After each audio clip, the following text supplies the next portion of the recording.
There's an ancient Chinese proverb that states, "A journey of 1,000 miles begins with a single step."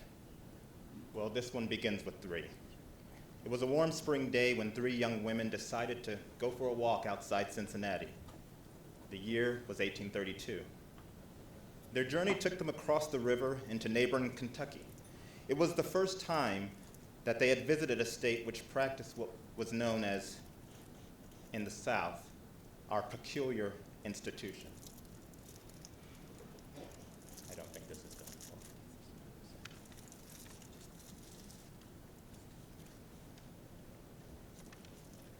Their journey took them across the river into neighboring Kentucky.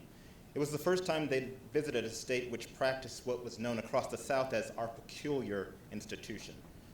And it was here that one of these women, a 22-year-old preacher's daughter named Harriet, would witness something that would change her life forever, even if she didn't know it yet. It was here that she first witnessed the bitter realities of slavery, the plight of the people whose cause she had supported in theory, but whose experiences had not touched her personally. She watched horrified as slave mothers were ripped away from their children, never to be seen again. But there was nothing she could do, or so she thought.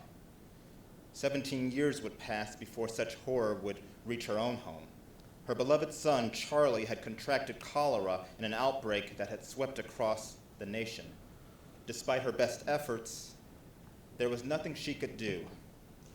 And with his death, the pain of having a child torn from her life was nearly unbearable. It was then that she knew the pain that so many slave mothers had endured for so long, whose cries and heartaches had gone unheard, robbed of their offspring and stripped of their heritage. No longer could she refrain from the struggle that she witnessed, turning inward to write the prose of their peril. When she began to write Uncle Tom's Cabin, she started with the ending. When her family read it, they came to her with tears in their eyes saying, "Mama, you've got to write the rest of this story. You've got to write the rest of this story." And so she did. At the end of 1 week after its publication, it had sold 10,000 copies. At the end of 2, 50,000. In the span of a year, 300,000. In Great Britain, 1.5 million in the same duration. Her story inspired and touched the hearts of a nation. She had realized, as they did after seeing it, she had realized that no longer could the Union be saved in its current configuration, but it must be reborn anew. It was this story that changed the heart of the Civil War and that brought a tall man born in Illinois upon meeting Harriet saying, "So this is the little lady who wrote the book that started this great war." Like Harriet, Frederick Douglass also had a story to tell. "Tell your story, Frederick. Tell your story, Frederick," would be the call from his mentor, William Lloyd Garrison, urging Frederick, who was born in slavery and escaped to freedom, urging him to tell of his pain, his struggles, of the days when he had fought with the taskmaster named Covey, where he had been nothing in his eyes, but had yet now become a man. Of Stowe he remarked, "She walked with lighted candle through the most obscure corners of the slave soul and had unfolded the secrets of the slave's lacerated heart." Like Harriet, Douglass wrote a narrative. While he would tell his story, he decided he must do more than narrate the story of his life, but he must live the truth of his existence. While his words engendered both fervor and fury, his life inspired the ascendance of a people. While the South raised a rebellion, Douglass raised regiments, including those that his own sons enlisted in and fought in the Union Army in the righteous cause of freedom. Douglass's story inspired my own. When I look at myself and what he has endured, our struggles, while unique, are not uncommon. Tonight I'm standing here on this stage at PechaKucha, 20 slides for 20 seconds each. But what you don't know is that I could not speak in front of a group of people. I suffered with a speech impediment. I was a stutterer. What I'm doing now would seem nearly impossible to those who have known me all of my life. But tonight, a 36-year-old preacher's son is standing here unfettered from disability and speaking his own truth.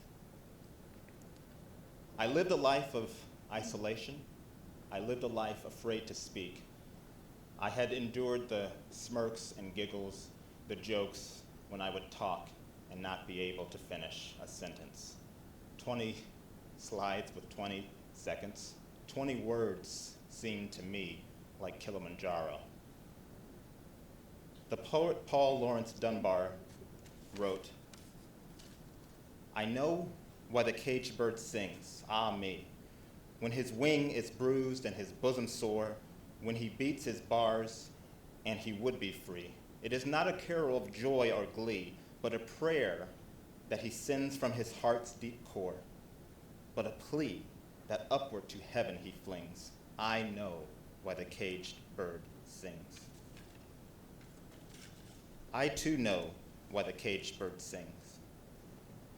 For its song cannot be barred by manufactured limitations, chained by stifling stereotypes, and silenced by those afraid of its aria. Our songs and stories are boundless. We are the prophets of our own life, the captains of our own fate. And it is this truth that lies at the crux of this moment. The storyteller is the one who changes the world, the preacher who captivates the populace, the artist who liberates the imagination, the sculptor which forms and shapes a generation, and the poet who pricks at the core of our consciousness. Dunbar spoke of the mask he was forced to wear, the one that hid a heart that bled, that covered a soul who left words unsaid. But I will not keep silent at the crossroads of conscience, nor shrink back at the challenges of our age. Like him, I stand on the shoulders of those who came before me, who captivated millions, liberated the oppressed, inspired the dreamers, and loosed tongues to speak. Together we weave a tapestry of triumph, embroidered with our experiences, knit with struggle, and stitched in song and dance. Today, this storyteller opened his book, but rest assured I will write the rest. With many chapters in verse yet unpenned, and an epilogue to follow, and a sequel to be lived by those who come after me. Tonight I've just begun to tell you my story. Now you tell yours. Tell yours.